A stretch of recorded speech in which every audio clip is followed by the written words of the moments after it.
Hello guys, welcome back to my channel learn versus point tech. आज इस video में हम लोग जानेंगे चोल साम्राज्य के बारे में। चोल दक्षिण भारत के सबसे प्रसिद्ध और महत्वपूर्ण राजाओं में से एक थे।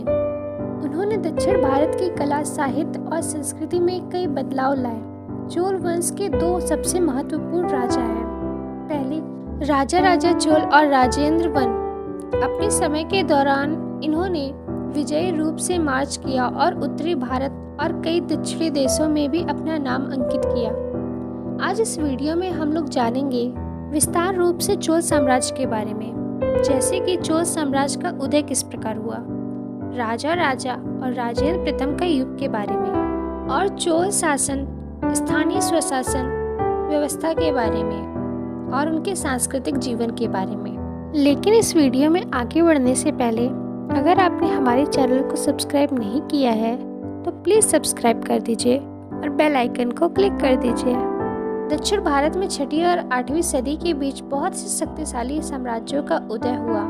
उनमें सबसे महत्वपूर्ण थे पल्लव और पांड्य, जो आधुनिक तमिलनाडु पर राज्य करते थे। आधुनिक केरल में चेर थे और चालुक्य महाराष्ट्र या दक्कन पर राज्य करते थे। चालुक्य राजा पुलकेशिन द्वितीय ने ही हर्ष को हराया था और उसे दक्कन की ओर अपने राज्य का प्रसार करने नहीं दिया था।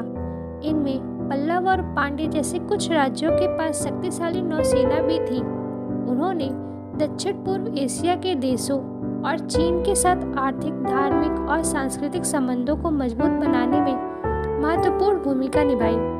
अपनी शक्तिशाली नौसेना के बल पर उन्होंने श्रीलंका पर आक्रमण किया और उसके कुछ भागों पर कुछ समय तक शासन भी किया। चोल साम्राज्य का उदय 9वीं सदी में हुआ था। उसने प्रायद्वीप के एक बड़े भाग को अपने अधीन कर लिया था। चोलों ने एक शक्तिशाली नौसेना का विकास किया, जिसके बल पर उन्होंने श्रीलंका और मालदीव के द्वीपों को जीत लिया। दक्षिण पूर्व एशिया पर उनका प्रभाव आज तक महसूस किया जाता है। चोल साम्राज्य को दक्षिण भारत के इतिहास का चरम बिंदु कहा जा सकता था। चोल साम्राज्य के संस्थापक विजालिया थे, जो पहले पल्लवों का सामंत रह चुके थे। उसने 850 में तंजावुर पर कब्जा किया। 9वीं सदी के अंत तक चोल कांची के पल्लवों को भी हरा चुके थे। इस तरह दक्षिण तमिल भूमि तोड़ मंडल पर उनका अधिकार हो गया, मगर राष्ट्रकूटों से अपना बचाव करने के लिए चोलों को लोहे के चने चबाने पड़े। जैसा कि कृष्ण तृतीय ने चोल राजा को हराकर चोल साम्राज्य के उत्तरी भाग को छीन लिया था। चोलों के लिए ये एक भारी पराजय थी, पर वे जल्द ही संभल गए। विशेषकर 1965 में कृष्ण तृतीय की मृत्यु और राष्ट्रकूट साम्राज्य के पतन के बाद उसके बाद 2 सदियों तक दक्षिण भारत में चोलों का वर्चस्व रहा। चोल राजाओं में सबसे महान राजा चोला थे, जो कि 985 ईस्वी से लेकर 1014 ईस्वी तक, और उनके पुत्र राजेंद्र प्रथम 1014 ईस्वी से लेकर 1044 ईस्वी तक राज किए। राजा ने कावेरी के गद्दार यानी कि डेल्टा समेत पूरे तमिल क्षेत्र को एक शक्तिशाली राज्य में एकजुट किया और उसके प्रभाव को उत्तर में स्थित कलिंग तथा उड़ीसा तक फैलाया। उसने विदेशी व्यापार के लिए और कुछ पड़ोसी क्षेत्रों पर वर्चस्व के लिए नौसेना के महत्व को समझा। त्रिवेंद्रम में चेर नौसेना को हराया और क्विलोन पर आक्रमण किया। फिर उसने मदुरै को जीता और पांड्या राज को बंदी बनाया। उसने श्रीलंका पर भी आक्रमण किया और उसके उत्तरी भाग को अपने साम्राज्य में मिला लिया। ये कृत्य उसकी इस इच्छा से प्रेरित थी कि दक्षिण पूर्व एशिया के देशों में होने वाले व्यापार को वह अपने अधीन लाए। कोरोमंडल तट मालाबार और दक्षिण पूर्व एशिया देशों के साथ व्यापार के केंद्र थे। मालदीव की विजय उसके नौसैनिक कारनामों में से एक थी। राजा चोल ने कर्नाटक के गंग साम्राज्य के पश्चिमोत्तर भाग पर भी अधिकार किया और वेंगी को हराया। राजेंद्र प्रथम अपने पिता के जीवन काल में ही युवराज बना दिया गया था तथा सिंहासन पर बैठने से पहले ही प्रशासन और युद्ध का काफी अनुभव प्राप्त कर चुका था। पांड्य और चेर क्षेत्रों को पूरी तरह रौंद कर और उनको अपने साम्राज्य में मिलाकर राजेंद्र प्रथम ने राजा चोल की विस्तारवादी नीति को आगे बढ़ाया। श्रीलंका का विजय का कार्य भी पूरा हुआ था तथा श्रीलंका के राजा और रानी के मुकुट और राज चिन्ह पर कब्जा कर लिया गया था। अगले 50 वर्षों तक श्रीलंका चोलों के नियंत्रण से मुक्त न हो सका। राजा चोल और राजेंद्र प्रताप ने अपनी विजय की पहचान के रूप में विभिन्न स्थानों पर शिव और विष्णु के अनेक मंदिर बनवाए। इनमें सबसे प्रसिद्ध तंजावुर का राजेश्वर मंदिर है, जो 1010 में पूरा हुआ था। चोल राजाओं ने इन मंदिरों की दीवारों पर अभिलेख लिखवाने की प्रथा चलाई, जिनमें उनकी विजय की ऐतिहासिक वृत्तांत दिए जाते थे। यही कारण है कि चोलों के बारे में हम उनके पहले के राजाओं की अपेक्षा काफी अधिक जानते हैं। कलिंग के रास्ते बंगाल तक का अभियान राजेंद्र प्रथम के शासनकाल के सबसे उल्लेखनीय कृतियों में से एक था। इसमें चोल सेनाओं ने गंगा नदी पार करके 2 स्थानीय राजाओं को हराया। ये अभियान, जिसका नेतृत्व एक चोल सेनापति ने किया था, 1022 तक चलाया गया और इसमें उसी रास्ते की उल्टी दिशा से अपनाया गया जिसे महान विजेता समुद्रगुप्त ने अपनाया था। इस विजय की स्मृति में राजेंद्र प्रथम ने गंगईकोंड चोल यानी कि गंगा का चोल विजेता की उपाधि ग्रहण की। उसने कावेरी नदी के मुहाने के पास अपनी नई राजधानी बनाई और उसका नाम गंगईकोंड चोलपुरम रखा, यानी कि गंगा के चोल विजेता का नगर। पुनर्जीवित हुए श्री विजय साम्राज्य के खिलाफ नौसैनिक अभियान राजेंद्र प्रथम के काल का एक और उल्लेखनीय कारनामा था। श्री विजय साम्राज्य, जिसे शैलेंद्र शासकों के अंतर्गत 10वीं सदी में पुनर्जीवित मिला, मालाया प्रायद्वीप, सुमात्रा, जावा और पड़ोसी द्वीपों में फैला हुआ था और चीन के साथ समुद्री व्यापार के मार्ग पर उसका नियंत्रण था। श्री विजय साम्राज्य के शैलेंद्र राजवंश के शासक बौद्ध थे और चोलों से उनके सौहार्दपूर्ण संबंध थे। शैलेंद्र राजा ने महत्वपूर्ण बंदरगाही नगर नागपट्टनम में एक बौद्ध मठ भी बनवाया था और उसके आग्रह पर राजेंद्र प्रथम ने मठ की देखभाल के लिए एक गांव दान में दे दिया था। भारतीय व्यापारियों की राह की बाधाएं दूर करने के लिए चोलों की इच्छा प्रत्यक्ष रूप से दोनों के बीच संबंध विच्छेद का कारण थी। इन अभियानों के फलस्वरूप कादरम या केले तथा मलाया प्रायद्वीप या सुमात्रा के दूसरे बहुत से स्थान जीत लिए गए। चोल नौसेना इस क्षेत्र में सबसे शक्तिशाली रही और कुछ समय तक बंगाल की खाड़ी चोलों की सील बनी रही, पर शैलेंद्र शासकों के साथ हार्दिक संबंध जारी रहे।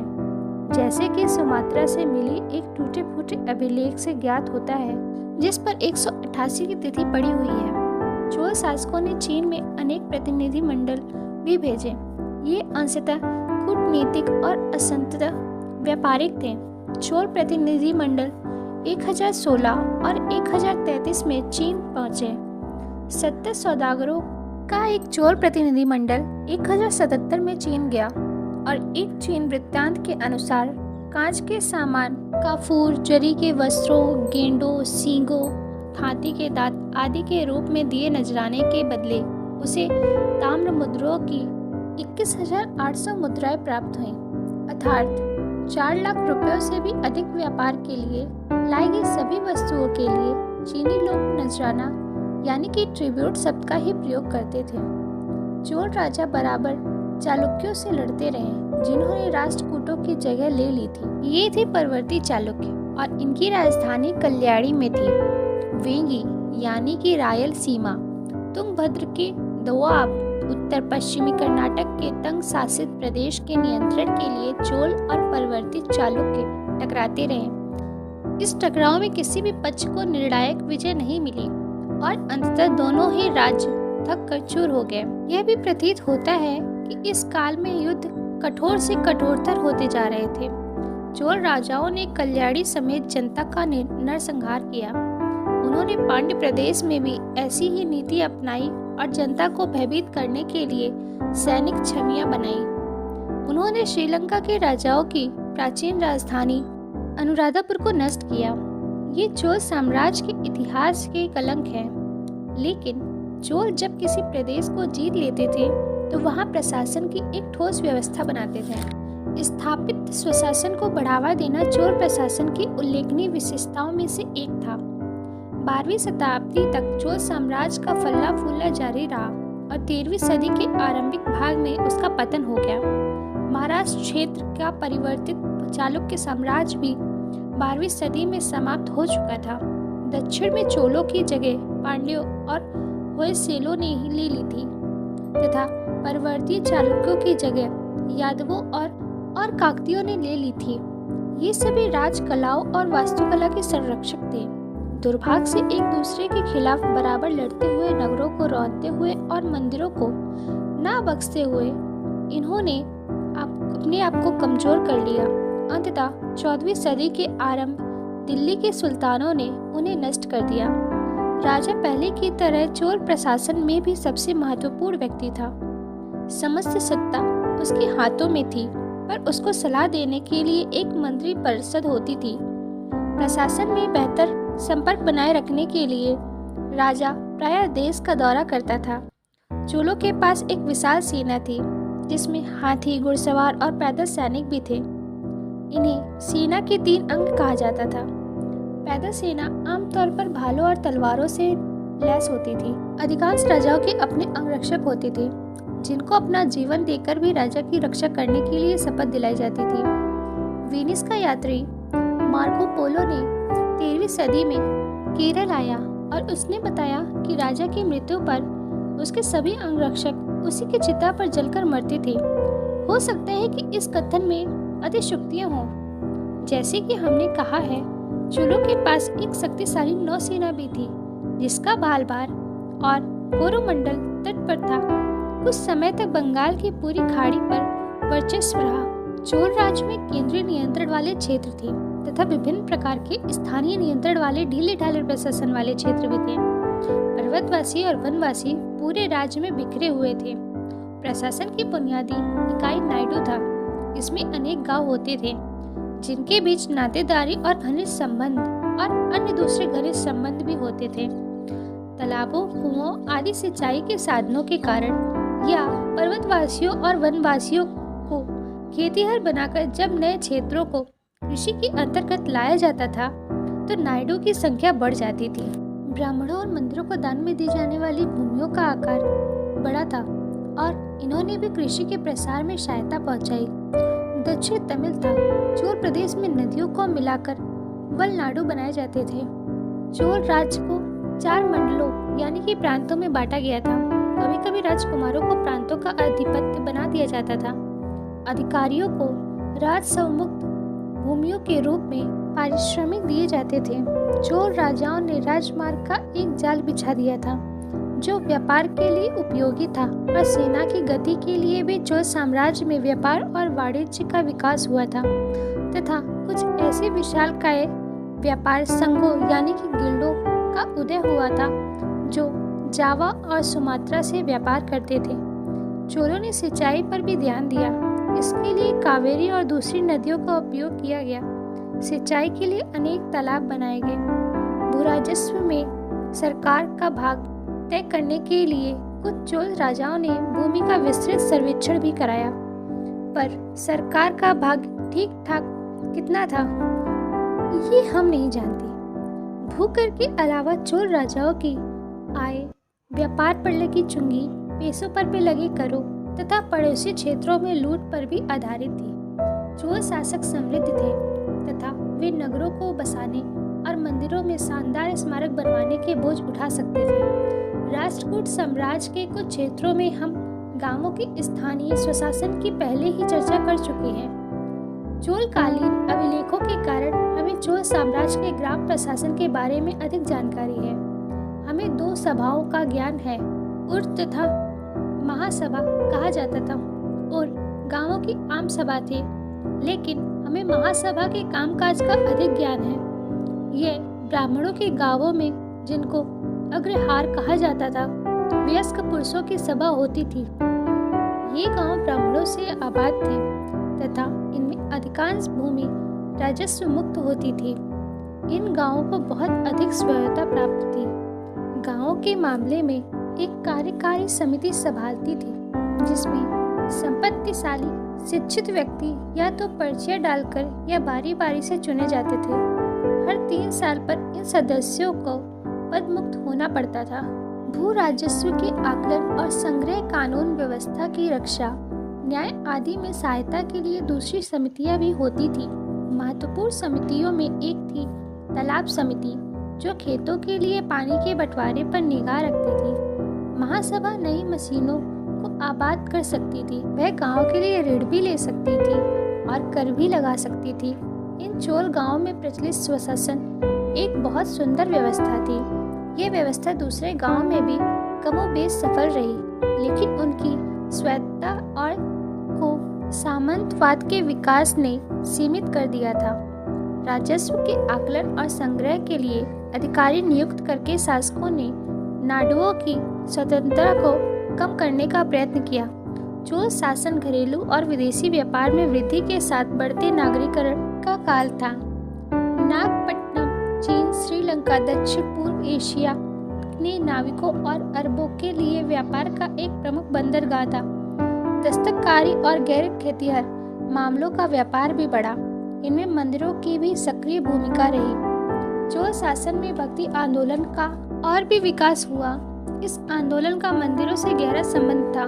चोल साम्राज्य के विस्तार और संसाधनों के बल पर चोल राजाओं ने विशाल मंदिर बनवाए, जैसे तंजावुर, गंगईकोंड, चोलपुरम, कांची आदि। इन राज्यों के विशाल परिवार होते थे और विशाल महल भी, जिनमें भोजन कक्ष, लंबे चौड़े बाग और जीने आदि होते थे।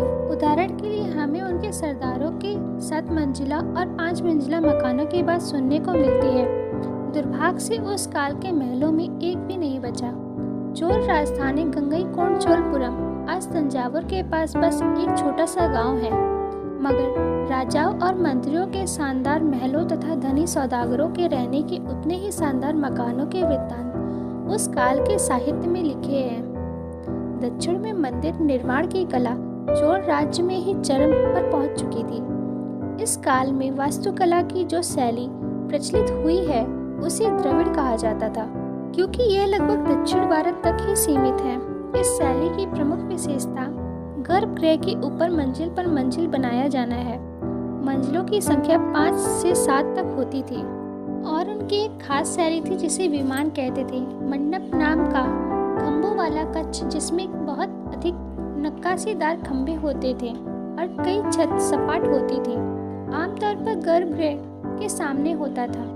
वह सभा भवन का काम करता था तथा दूसरे बहुत से कार्यों के लिए भी प्रयुक्त होता था। उदाहरण के लिए अनुष्ठान के समय नृत्य देवताओं की सेवा में समर्पित स्त्रियां अर्थात देवदासियां करती थीं। कभी कभी गर्भगृह के चारों ओर एक गलियारा भी बनाया जाता था ताकि भक्त उसकी परिक्रमा कर सके। उस गलियारे में अनेक दूसरे देवताओं की मूर्तियां रखी हुई होती थी। पूरा ढांचा एक खुले तालान के बीच होता था, जिसके चारों ओर ऊंची दीवारें होती थी और इन दीवारों के ऊंचे भव्य द्वार होते थे, जिनको गोपुरम कहते थे।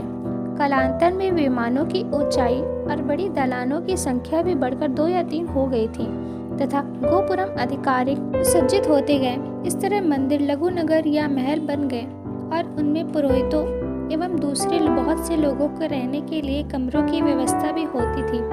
आमतौर पर मंदिरों को अपने खर्च के लिए राज्य सेवामुक्त भूमि दान में मिल जाती थी। उन्हें धनी सौदागरों से भी भारी भारी दान मिलते थे।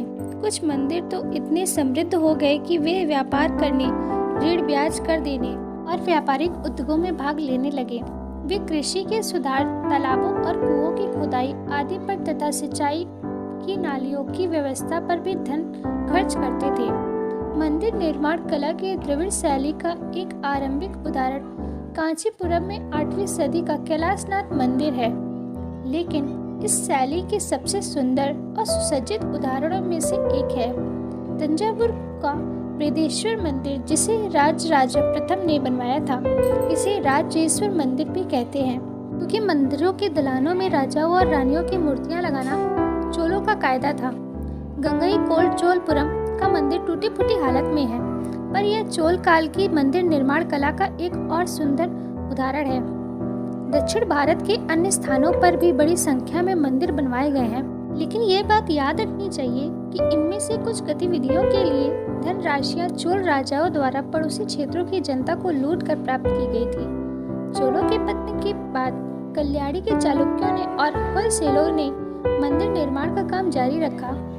धारवाड़ जिला और होलसेल राजधानी हालेबिड में मंदिर बड़ी संख्या में है। इनमें सबसे शानदार मंदिर हाय सेलेश्वर मंदिर है, जिसे चालुक्य शैली कहा जाता है। यह उस शैली का सबसे अच्छा उदाहरण है। देवताओं और उनके स्त्री पुरुष सेवकों यानी कि यक्षों और यक्षिणियों की मूर्ति के अलावा इन मंदिरों में सुंदर नक्काशी वाली पट्टिकाएं हैं जो एक व्यस्त जीवन का परिदृश्य प्रस्तुत करती है।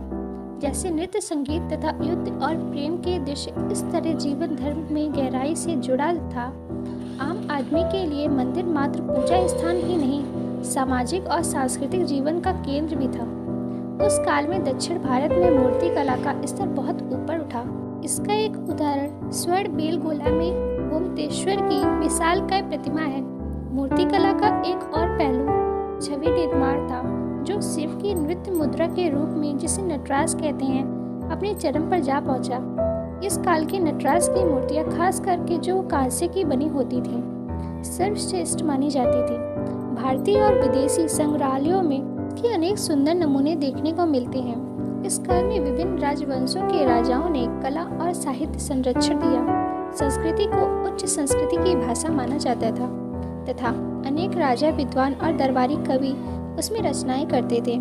फिर भी इस क्षेत्र की भाषाओं में साहित्य का विकास इस कला की एक उल्लेखनीय विशेषता थी। तमिल प्रदेशों में 6वीं और 9वीं सदियों के बीच नयनार और अलवार कहलाने वाले उनके अनेक लोकप्रिय संत हुए, जो क्रमशः शिव और विष्णु के उपासक थे। 12वीं सदी के आरंभिक भाग में इन संतों की रचनाओं को तिरुमई नाम से 11 जिल्दों में संकलित किया गया। इसे पवित्र माना जाता है और 5वां वेद समझा जाता है। कम्मन को 11वीं सदी के उत्तरार्ध और 12वीं सदी के आरंभिक भाग का कवि माना जाता था। इस काल को तमिल साहित्य का स्वर्ण युग कहा गया है। कम्मन कृत रामायण को तमिल साहित्य का एक क्लासिक माना जाता है। ऐसा समझा जाता है कि कम्मन एक चोल राजा के दरबार में रहते थे। दूसरे बहुत से लोगों ने भी रामायण और महाभारत में विषय में ग्रहण किया है और इस तरह वे इन महाकाव्यों को जनता के और पास ले आए। तमिल के बाद कन्नड़ इस काल में साहित्य की भाषा बनी। राष्ट्रकूट, चालुक्य और होयसले शासक कन्नड़ और तेलुगु दोनों को संरक्षण देते थे। राष्ट्रकूट राजा अमोदवर्ष ने कन्नड़ में महाकाव्य पर एक पुस्तक लिखी थी। कन्नड़ के विकास में अनेक जैन विद्वानों का भी योगदान रहा। पंपा, पौना और रन्ना कन्नड़ काव्य के 3 रत्न माने जाते थे। हालांकि वे जैन धर्म से प्रभावित थे, पर उन्होंने रामायण और महाभारत के लिए गए विषयों पर भी लेख लिखा है। नैन्य ने, जो कि एक चालुक्य राजा के दरबार में था, तेलुगु में महाभारत की रचना आरंभ की। उनके शुरू किए गए काम को 13वीं सदी में टिकन्ना ने पूरा किया। तमिल रामायण की तरह तेलुगु महाभारत भी एक क्लासिक रचना है, जिसने बाद में अनेकों लेखकों को प्रेरित किया। अनेक लोक विषय भी मिलते हैं जो संस्कृत पर आधारित नहीं है तथा जनता की भावनाओं और अनुभूतियों को प्रतिबिंबित करते हैं। उन्हें तेलुगु में देसी अर्थात ग्राम्य कहा जाता है। इस तरह हम देखते हैं कि 8वीं से 12वीं सदी तक का काल दक्षिण भारत में क्षेत्रीय राजाओं के विकास और क्षेत्रीय एकीकरण का ही काल नहीं था, बल्कि ये सांस्कृतिक विकास तथा व्यापार, वाणिज्य और कृषि के विकास का भी काल था। मैं आशा करती हूँ कि आज आप लोगों को कुछ नया सीखने को ज़रूर मिला होगा। अगर आज आपने कुछ नया सीखा हो तो हमारे बाकी की वीडियो को भी ज़रूर देखिए, ताकि आपको रोज़ कुछ न कुछ नया सीखने को मिलता रहे। और इस वीडियो को अपने दोस्तों और अपने जान पहचान वालों के साथ ज़रूर शेयर करें जिन्हें इसकी ज़रूरत हो। धन्यवाद।